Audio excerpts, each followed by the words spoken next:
Jennifer Priest here with a cool DIY tutorial.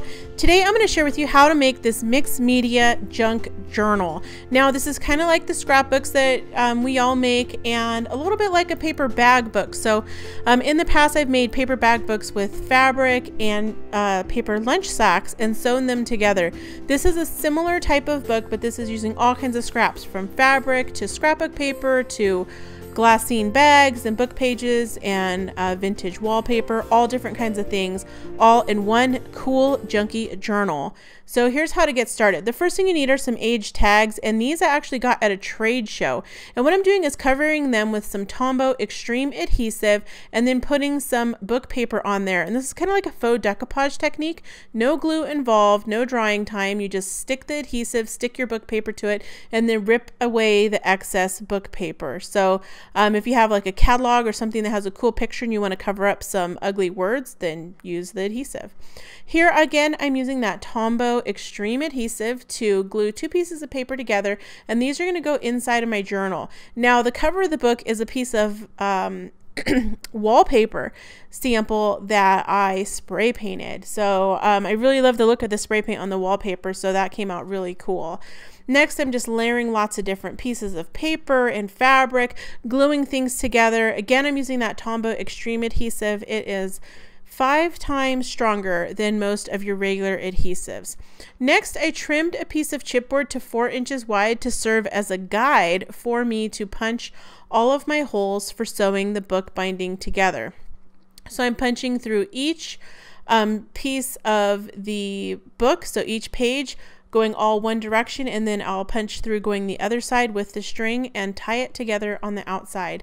Now some of my pages are a little bit bigger than the book, and I'll fix that later. When the book is all together, you can go ahead and trim that up. So you want to use a long needle. I like to use a yarn darning needle. So if you go in the sewing section, you can find yarn darning needle to sew through thick things like this. Now again, you can see I'm trimming my pages as they need to be trimmed, and then I'm using some gold and copper paint within the book and on the cover for a little bit of a mixed media effect and to bring out some of those details.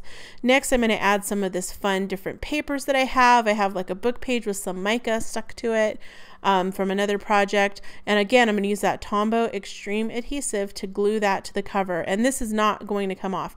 I also created a ruffle on my sewing machine and glued that on with the Tombow Extreme adhesive. This is a vintage little postcard that I found in some thrift shop, and I just tore that and put that there. A glassine bag and a strip of some really pretty ornate Anna Griffin paper. Again, using that adhesive to adhere everything to the cover.